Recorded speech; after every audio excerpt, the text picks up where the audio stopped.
Hello everyone, good afternoon. I am Jahid Islam. So I'm going to present our work on improving efficiency and effectiveness of COTS control using deep learning. And our team includes researchers across CSIRO with both ecologists and machine learning experts. What we are doing is we are trying to lay the foundation for next generation decision making for COTS control. It's not operational yet. And our project is not a part of COTS Control Program or COTS Control Innovation Program, but we have been working with people connected to both. Okay, so my presentation is divided into three parts. First, I will try to convince you that pest abundance estimation across time and space is essential for effective management decision. And then I will discuss several challenges that can arise from this kind of problem and how we can address those using deep learning. And finally, I will share some of our results. As I'm sure you know, COTS eat corals, and they tend to aggregate in large numbers. And during an outbreak, COTS can eat up to 96% coral in about a year. And it has been estimated that COTS have caused 42% of coral loss between 1985 to 2012. And most importantly, I think few talks already mentioned that COTS is the only threat to the GBR that we can directly manage. So currently, the COTS control is performed in voyages. So in each voyage, a set of divers is dropped into some locations, and they can cull all the COTS they can find by injection. So to do this effectively, we need to know where to drop these divers, which means we need to know where the largest aggregation of COTS are. Currently, manta has been used, as you already all heard from previous talks. So manta is quick, and it can effectively identify the large aggregation of COTS during an outbreak. So what we are trying to do is, we are trying to estimate this number of COTS without using manta directly from the cull data that we have already collected. Broadly speaking, there are two types of decisions that's needed to make during COTS control program. One is the long-term, large-scale decision, strategic decision, and another one is short-term, on-site tactical decisions. So for the large-scale decisions, strategic decisions, we have several models that can answer strategy-related questions, but those are not effective for on-site decision-making, or if you want to know short-term where to drop the divers, their models, long-term simulation-based model cannot help us.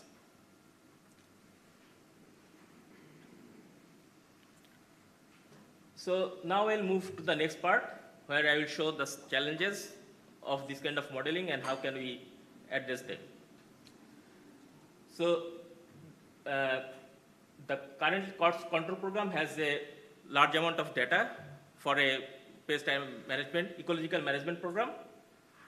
But in terms of most deep learning problem, the data, we call them sparse, in that there are very limited repeated visits per site. So in a given day, we can only cover a few sites. For all the other sites, we don't have any information. And there are like more than 1,000 sites where we have performed manta before, and in a day, only few sites are covered.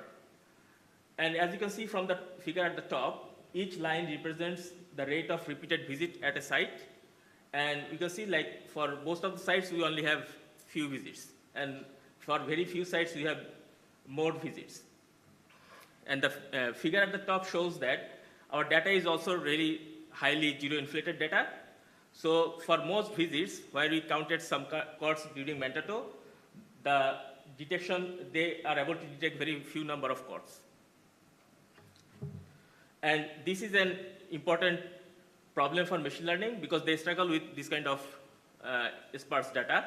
And also, this is a problem for the traditional statistical model. So they can't work with this kind of sparse and zero-inflated data for regression. So here we tackle these challenges using advanced deep learning model. So to aid the management, the whole process can be described by these 4 steps. So we develop a machine learning based model. We train it using the cull data that we have already collected. And then we use that model to make abundance estimation.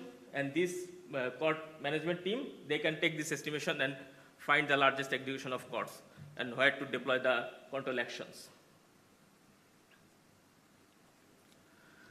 So there are mainly 4 challenges that can arise in this kind of problem.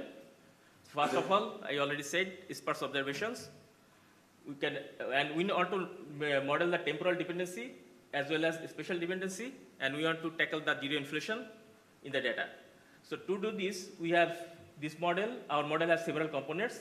First of all, to deal with the sparse observations, we have an input encoder, which is a neural network. All of these components are basically different types of neural networks. So to tackle the sparse observations, we have input encoder and a spatial encoder, and to model the temporal dependency, we have a temporal encoder. So that's kind of a recurrent neural network. And to model the spatial dependency, we have a graph neural network. And to deal with the zero inflated count data, we have model the output of our model as a zero inflated Poisson distribution. And we estimate the parameters of this distribution using this model from the data. Okay, so now I will discuss some results that we have got from our model.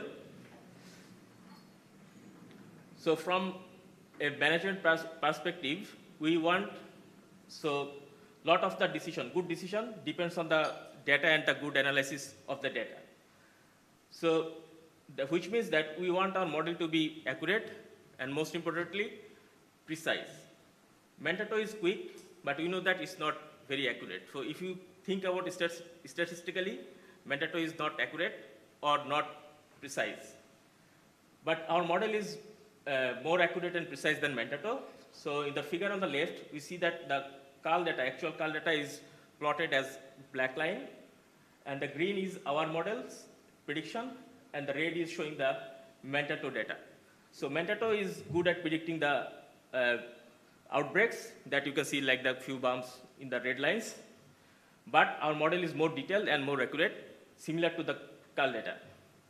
And this is important because using this recommendation, using our more accurate model, we see that is shown on the figure on the right side, that in a year, using the same resources as manta, we could have removed 33% of more COTS using the recommendation generated by our model.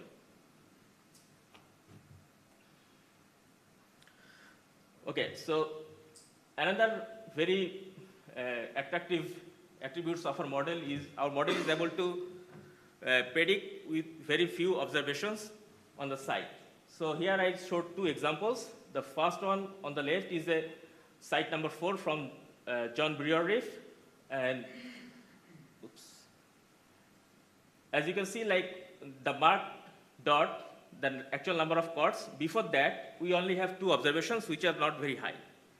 But from our model, we see that our model is predicting that in future, we are going to get a large number of COTS, which is shown by the green line here. And it does it using the spatial correlation it learns from the nearby sites. And in another example, in the Elliott Island reef, site number 5, we see that we only have 1 observations beforehand, and we don't know about what's going to be in the future. And our model has correctly predicted there is some high number of COTS activity that's going to happen. And it only used 1 of the observations before, and the observation that is available at the nearby sites. Of course, our model is not perfect. It sometimes do overestimations that shown in the red arrow, but overall, our model is better than the existing models we have for technical on-site decision making. And one of the limitations of machine learning is they work like a black box, and we don't know how they are making these predictions, which is really problematic if we want to integrate this in government decision making. So what we did is we did a bit of work to pull out some of more additional information to explain why our model is doing, why our model is performing this well, and we generated few graphs to do that. And one of the, like I mentioned, our model uses a graph neural network, which is like learning a graph from the COTS data that we have already collected. And here we pull out some of the graphs that showing that what our model has already learned, what kind of relationship it learned from the data in terms of special correlations. So first figure here on the, that is marked at B on the left is showing that our model is using information from the nearby sites within the same reef. And also our model is also learning some of the information from the nearby reefs as well, that is shown on the figure on the right. So the problem is we don't know the ecological process or how this model is learning. We know how it learns, but we don't know the underlying ecological process that shows this kind of relationship. But this is what we infer from the data. And we also plotted the temporal and spatial scale that is our model using for inferring this kind of spatiotemporal relationship. So the y-axis shows, the x-axis shows the time difference in days, and y-axis shows the distance between the sites. And we plotted this graph using gradients of the model. So this kind of showing the sensitivity of our model in terms of temporal and spatial distances. So the contours here we see that, so our model is mostly sensitive to observations which are within 15 days time period, and the sites which are like of 1200 meters apart. So this kind of intuitive and matches with the real phenomena, because we know that COTS at a site is mostly dependent on the nearby sites, COTS at the nearby sites. And also each voyage kind of lasts for 14 days, so it's showing that our model is depending on 2 consecutive visits or voyages. So this kind of confirms that our model is basing its prediction on the actual phenomenon of the data collection. So I'm running out of time, so this is the take away message. So we can make good predictions with the cull data only without needing a manta.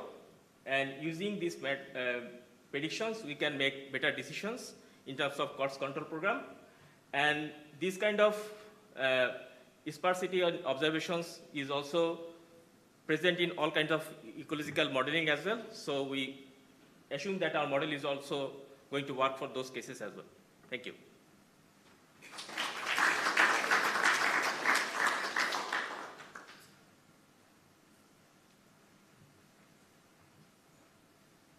Thanks very much, Sahid. Really interesting. Any questions from the floor?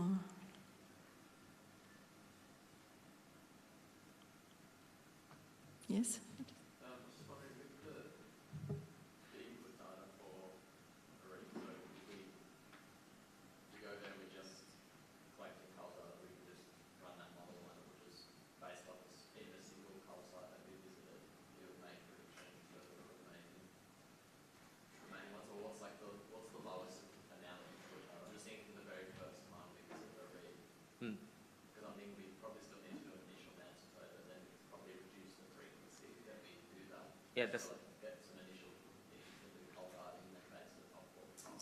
Yeah, that's correct. So currently our model can only work on the sites already we have data for. So even if you have only one data, that is enough for the model to make predictions, because that data is needed because we want to know the location of the site so that we can infer the graph from that location and how many these other sites are connected to that site. We can learn from the data. So that's why we need at least we need one data at a site. Any questions from